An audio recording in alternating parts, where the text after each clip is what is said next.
Une remarque est à faire en ce qui concerne la partie du monde que les Philistins occupaient à ce moment de l'histoire n'est pas leur vraie patrie, lors du règne de David. Les Philistins étaient une peuplade vagabonde, foncièrement belliqueuse. Ils étaient fort bien entraînés à la guerre et représentaient de ce fait une menace perpétuelle pour le peuple qui se trouvait dans leur voisinage. Leurs guerriers étaient d'une si grande valeur que leur ennemi, même plus fort numériquement, pouvait à peine en avoir raison quand ils avaient maille à partir avec eux. À une époque assez reculée, les Philistins portèrent leurs pas aventureux vers cette terre que Dieu avait mise à part pour la donner à son peuple d'Israël. Avant l'arrivée des 12 tribus, les Philistins avaient déjà semé l'effroi dans le pays et solidement pris pied dans cette terre promise à d'autres. Un territoire assez considérable tomba même pour finir sous leur domination. Leur influence, leur puissance, leur prestige étaient tels qu'ils allaient jusqu'à donner leur nom au pays tout entier. La Palestine est simplement le pays des Philistins. Palestine signifie terre des Philistins. Du jour où ils ont mis le pied dans le pays, ils y ont laissé quelque chose d'eux-mêmes qui ne s'est pas encore effacé aujourd'hui. Mais voilà que le Seigneur amène son peuple dans le pays d'Israël, disons-nous quelquefois.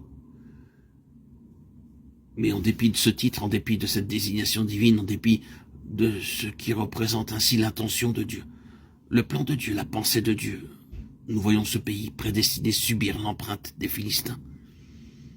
Ils disputent à Israël jusqu'au nom de leur pays. Et entre les deux peuples, c'est à une question de titre, c'est à une question de nom, en définitive, que va se ramener tout leur antagonisme. À côté de ce premier aspect du problème, il y en a un second. Non seulement les deux peuples vivaient en état d'hostilité quasi permanente, mais les Philistins étaient les ennemis principaux d'Israël.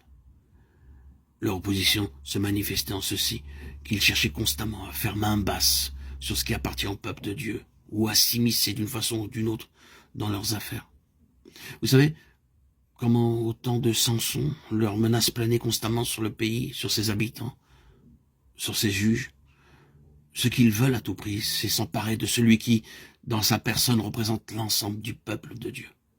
Mettre la main sur Samson pour découvrir le secret de sa supériorité, le secret de sa puissance. Ils mettent tout en œuvre pour sonder les mystères de la puissance et de l'autorité spirituelle. Pourquoi cherchent-ils à s'emparer de ce secret? Simplement pour réduire à néant l'ascendant du peuple de Dieu. Ils finissent par trouver en Dalila l'allié dont ils ont besoin et parviennent aussi ainsi à découvrir le secret de cette puissance tant convoitée, qui n'était autre que la puissance d'Israël représentée par son juge.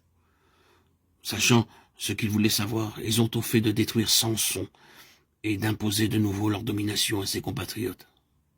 Or, l'élément central dans toute cette affaire, le véritable objectif des Philistins, c'est d'opposer victorieusement leur Dieu au Dieu d'Israël et d'humilier ainsi le Dieu de leurs ennemis. Aussi, ce fameux jour où Samson, aveugle, sort de sa prison pour venir divertir les hôtes des Philistins, quel est le vrai sens des cris de joie de ses oppresseurs? De quoi se glorifient-ils? Du triomphe de leur Dieu. Dagon, s'exclame-t-il, est plus grand que Yahweh, Jéhovah, Adonai. La preuve, voyez, voici le représentant de Dieu, Yahweh, voici l'homme qui concentre dans sa personne tout le peuple de Dieu. Est-ce un assez pauvre spécimen? Regardez-le, brisé, aveugle, anéanti, cet homme-là, c'est la puissance de Dieu. Et ce sont les dieux des Philistins qui exultent, car il y a un arrière-plan spirituel à cette affaire. Et il faut bien comprendre que c'est l'ennemi qui retire tout le bénéfice d'une situation comme celle-là. Satan est exalté. Le diable est glorifié quand l'homme naturel, quand la chair incirconcise, la chair non crucifiée, s'empare des secrets spirituels et les exploite à son profit.